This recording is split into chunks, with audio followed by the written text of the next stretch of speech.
नजर सब पर। नमस्कार, मैं अनंत त्रिपाठी। स्वागत है आपका थर्ड आई न्यूज नेटवर्क में। आइए रुक करते हैं अब तक की 10 बड़ी खबरों का। छत्तीसगढ़ के हाईवे निर्माण में वन्य जीवों की सुरक्षा पर पीएम मोदी का विशेष ध्यान, आज रखी गई आधारशिला। राजस्थान की गहलोत सरकार का बड़ा निर्णय, अब स्कूलों में पढ़ाया जाएगा संविधान। राजस्थान ऐसा करने वाला देश का तीसरा राज्य है। इससे पहले छत्तीसगढ़ और मध्य प्रदेश की सरकारों ने यह निर्णय लिया था। इस दौरान बच्चों को स्कूल में संविधान की प्रस्तावना और मौलिक कर्तव्यों को पढ़ाया जाएगा। गुजरात की तरह अब यूपी में भी बनेगा राज्य खेल प्राधिकरण, जल्द कैबिनेट में रखा जाएगा प्रस्ताव। नोएडा अंतर्राष्ट्रीय हवाई अड्डा रेल नेटवर्क से भी जोड़ा जाएगा। योगी सरकार ने रेलवे को लिखा पत्र। शहरी विकास के लिए शासन ने निकायों से मांगा प्रस्ताव। 20 जुलाई तक शासन को प्रस्ताव उपलब्ध कराएं सभी निकाय।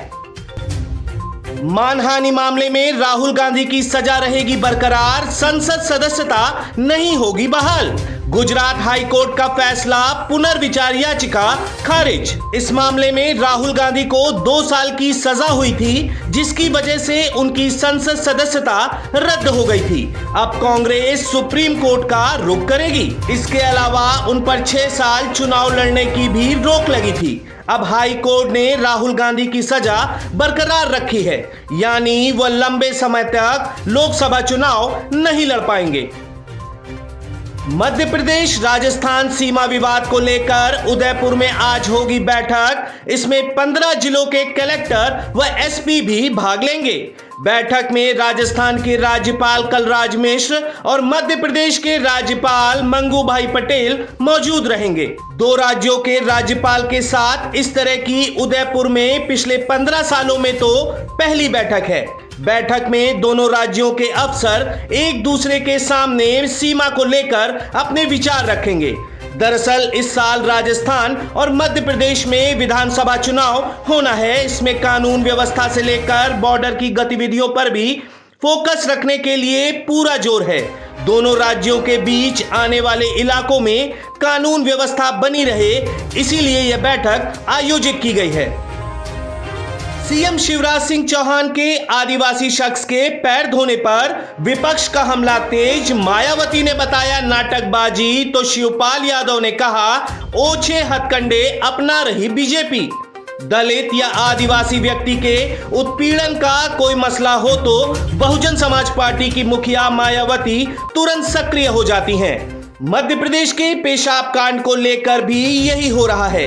एक दिन पहले ही मायावती ने पेशाब कांड के दोषी के खिलाफ सख्त से सख्त कार्रवाई करने की मांग की थी।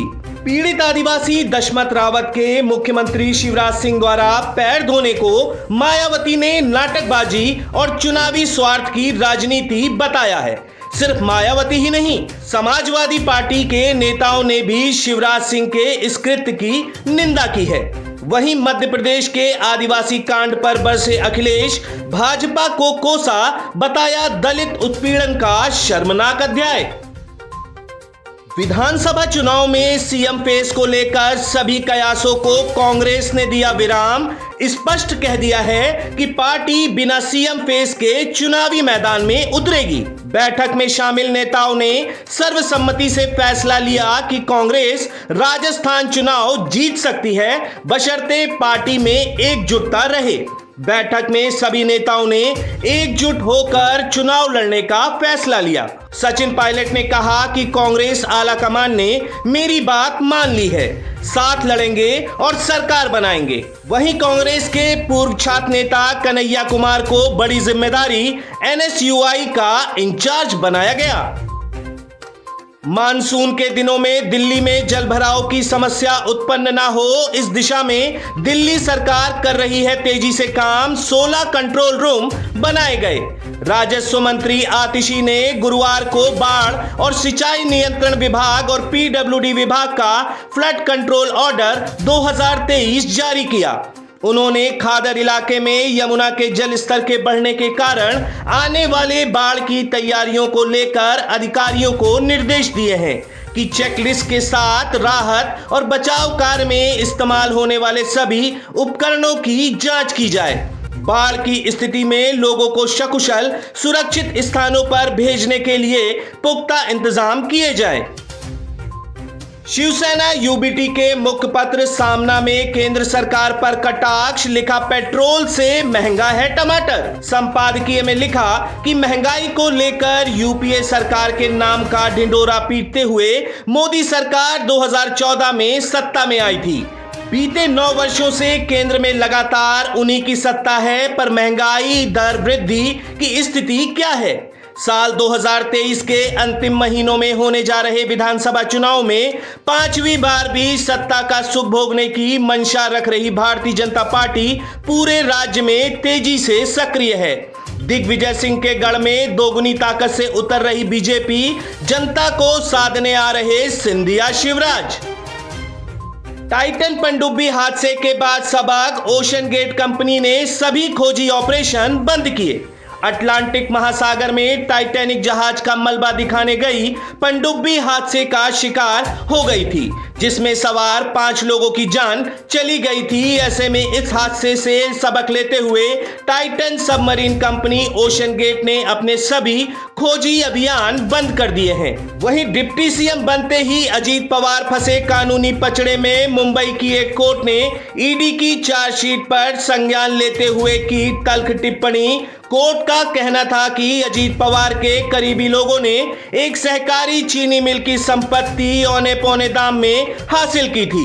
वहीं महाराष्ट्र के पुणे शहर में 429 करोड़ के घोटाले के मामले में बैंक के पूर्व चेयरमैन अमर मूलचंदानी अरेस्ट या गिरफ्तारी प्रवर्तन निदेशालय की ओर से की गई है। सेवा विकास बैंक के पूर्व चेयरमैन मूलचंदानी को ईडी ने कोर्ट में पेश किया। फिर वायरल हुआ दिल्ली मेट्रो का वीडियो। लोगों के बीच 2 लड़कियों ने शुरू कर दिया पोल डांस। बॉलीवुड अभिनेत्री विद्या बालन 4 साल बाद थ्रिलर फिल्म नियत से बड़े पर्दे पर वापसी के लिए तैयार हैं। यह फिल्म 7 जुलाई को सिनेमाघरों में दस्तक देने वाली है। बॉक्स ऑफिस पर सालार और द वैक्सीन वॉर की टक्कर, एक बार फिर आमने सामने होंगे प्रभास और विवेक अग्निहोत्री। महिला ने बिना देखे बना दी हनुमान जी की तस्वीर। अद्भुत टैलेंट को देख कायल हुई दुनिया। बहकावे में आकर धर्म के नाम पर अधर्म करने वालों को आईना दिखाती है फिल्म 72 हूरें, आज रिलीज। धर्म के नाम पर लोगों को बहकाना और उन्हें 72 हूरें जन्नत जैसे सुनहरे सपने दिखाते हुए टेररिज्म के जाल में फंसाना, फिर इस जाल में फंसे हुए लोगों के जरिए भारत पर आतंकवादी हमले करवाना पड़ोसी मुल्क के लिए कोई नई बात नहीं है। उनकी इस हरकतों के तमाम देशवासी गवाह हैं। राष्ट्रीय पुरस्कार विजेता फिल्म निर्देशक संजय पूरन सिंह चौहान की फिल्म 72 हूरें कुछ समाज कंटकों के बहकावे में आकर धर्म के नाम पर अधर्म करने वालों को आईना दिखाने का काम करती है। तो ये थी अब तक की 10 बड़ी खबरें। देश विदेश की और भी ताजा तरीन खबरों के लिए जुड़े रहिए थर्ड आई न्यूज नेटवर्क के साथ। नजर सब पर। नजर सब पर।